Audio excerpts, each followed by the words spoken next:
This demo covers service items, specifically how you define them on your tickets, how they look and appear on a ticket, and how you can customize data entry. Let's get started by going to the Admin Center. This demo assumes you are the admin. You create, edit, and define your service items under the Service Item menu option, so let's go there. Under the Service Item submenu, you see that you can view all items that are defined. You can also add an item, view an inactive item, and or find out more about service items, which actually just fires up this video. Inactive items are actually items that were active at one time, but then you decided you don't use or support them anymore, so you make them inactive. The reason we make them inactive is because if you go way back in time to a very old ticket, it will still show up. However, it won't show up on the selection of current items you can repair. For most repair shops, a repair service item should be very generic.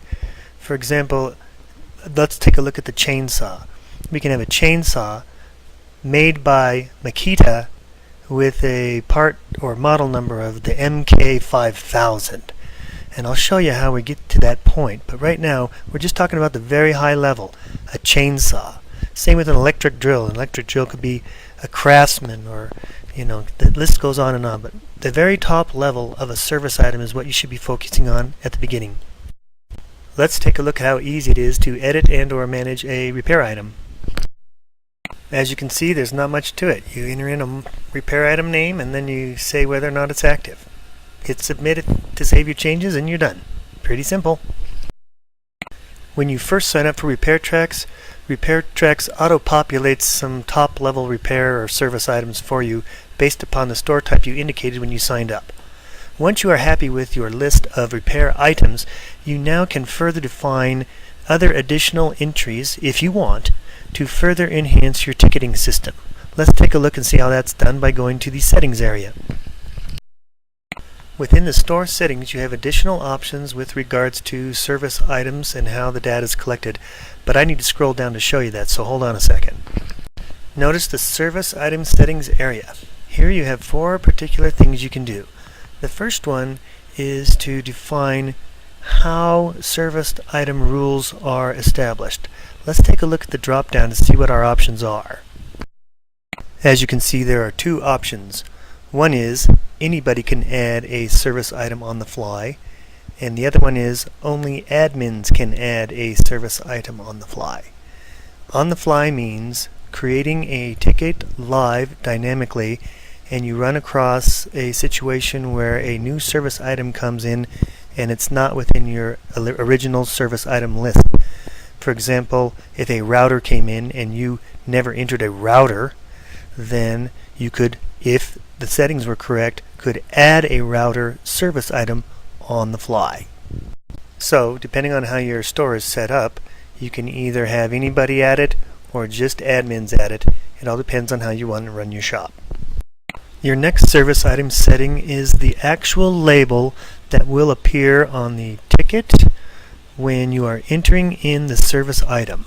The default is service item, but you might want to call it repair item or unit or your choice. But here's where you can customize the labeling of the data entry. The next 2 lines allow you to add, if you want, further definitions to the part. For example, this is where you would add in manufacturer, so you can enter in Makita. And the next line you could enter in model number, where you can enter in the MK5000. You also have the choice of making these either optional or required. In addition, if you leave them blank, they won't appear on the ticket and you won't have to enter any more data other than the service item. Let's take a look at how we can define 2 more lines of data within our ticket.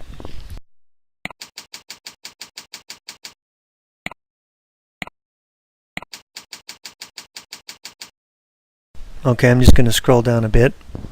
So all I did was add a manufacturer line and made it required, and then I entered a model number and left it optional just for demonstrational purposes.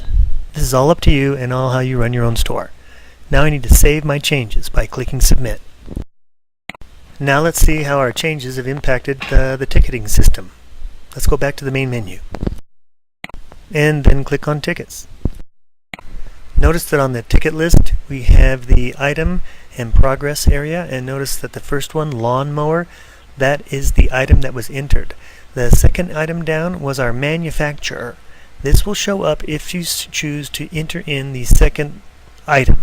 It doesn't have to be manufacturer, it could be model number, it could be brand, it could be anything you want, but this is that second item descriptor. Now let's view the ticket detail. Notice that under the service item we see the manufacturer and model number lines that we custom entered under our system settings. Again, if these were blank, these two lines would not show up. If you want them to be different, just edit them within the system admin area. Now, let's take a closer look by clicking on the service item itself. When you click on a service item from within the ticket, you have the opportunity to make more edits. Notice that the manufacturer is required as indicated by the star, whereas the model number is not required, just as expected. Since manufacturer is required, watch what happens when I remove that value and try to do a save with a submit. If I enter the manufacturer back in, it should all work now. Okay, that was for an existing ticket. Now let's take a look at what it looks like when you're creating a new ticket on the fly. We begin by clicking New Ticket. Every new ticket requires a customer search, so let's search for this new customer.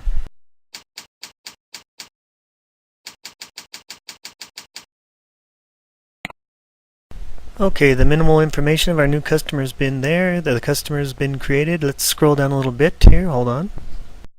Notice that the label for the service item drop-down is called Service Item. You can change that to Unit or Service Unit or Unit Type or whatever you want, but we stayed with the default of Service Item. Now let's take a look at the items that are available. Here is the original list of our service items that we were looking at the beginning of this demo.